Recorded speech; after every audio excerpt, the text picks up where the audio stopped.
Street, but as well as equities have performed, the averages were still beaten by that so-called safety asset, which is gold. You're looking at a chart of gold versus the Dow Industrials there. Joining us this morning with the outlook for 2007 when it comes to gold, Jeffrey Christian, Managing Director at CPM Group, and Greg McCoach, President of the Mining Speculator. Gentlemen, good morning to you both. Happy New Year.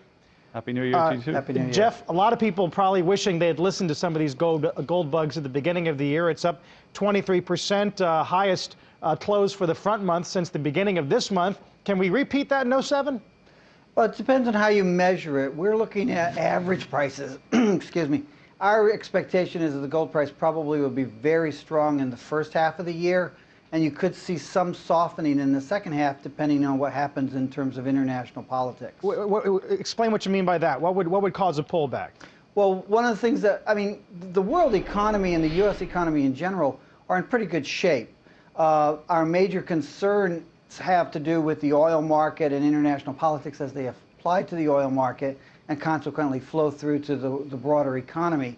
So if you don't have major problems politically and in the oil patch, you could see a situation where the world feels that equities, currencies, and bonds are more attractive in the second half of the year, and they buy less gold as a safe haven and as a portfolio diversifier, allowing the gold price to subside a little bit. So we get a little more comfortable and not as much of a need for a safe haven. Greg, I'm going to guess that you disagree with that. Yeah, I'm very obviously bullish on gold. I believe we're going to see much higher gold prices, not only for 2007, but beyond 2008 as well. The reason for that is just the dollar's problems. The dollar is becoming increasingly scrutinized by smart money people worldwide, institutional funds. Scrutinized, or just is it just an all-and-out exit in your view? Well, it's becoming an exit. What's happening is gold is moving from its status as a commodity, hey, it's good for jewelry, to its status as money. And the reason that's happening is because paper assets aren't performing as they once were. It was lunacy just a few years ago to talk about the dollar in this manner. But what's happening is this shift is beginning to happen, and as paper assets run into trouble, you're going to see much higher gold prices. Jeffrey, what do you think of that? I mean, you could argue, yeah, the dollar could face some weakness. That would be good for gold, but there's a lot of markets out there that have done pretty well in 06, could do well in 07, and gold's got some competition, wouldn't you say? This is the first time in 3 decades of being a gold market analyst that I'm more of a gold bug than a gold bug. Gold has always been a financial asset. The gold price has always been determined by investor demand or lack of demand for gold.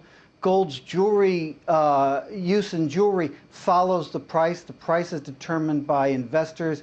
Investors worldwide have always been suspicious of the dollar and paper currencies in general, and that's one of the reasons why they have bought 700 million ounces of gold over the last 40 years. That's 3 times as much gold as central banks have sold during that same period. Greg, are you one of those that's calling for $1,000, $2,000 gold over the next 10 years?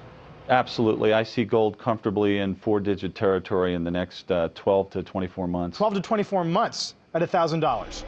Over $1,000. Is that going to be a smooth ride, or is this going to be a jolt to the $1,000 mark? Well, I hope it's not a jolt. If it's a jolt, then we got major problems. I don't hope that. I'm hoping for the grind that we've seen this past 6 years. Gold, after it bottomed out in 99, 2000 at around $250 an ounce, has crept up every year. It's made a new high every year, 6 years in a row. It's in a bull market. I would call it a stealthy bull market because of all the attention on other markets, but I believe gold is going to start to move higher now. We're going to go into a second phase.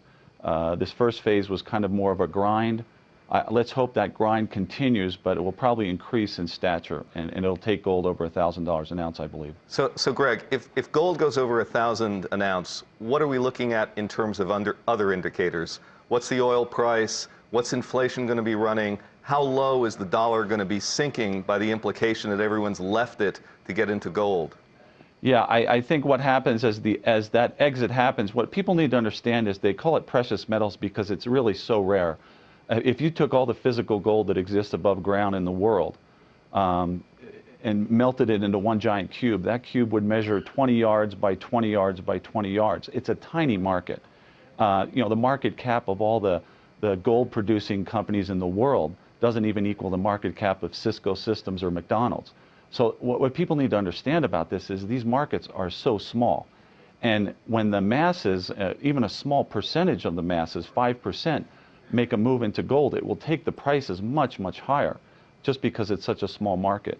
And so I think what's going to happen to, you know, comparing it to other markets, I use the Dow Jones Industrial Average to the ounce of gold. How many shares of, or how many ounces of gold does it take to buy one share of the Dow? Well, in 2000, it took around 57 ounces of gold. Now it only takes 20-some ounces of gold. I think you're going to see that ratio, the gold ounces per share of the Dow, continue to decline. Gentlemen, it's going to be interesting to watch. Appreciate your time this morning. Have a great New Year. Great, great to you Jeffrey too. and Greg. Thank you for being.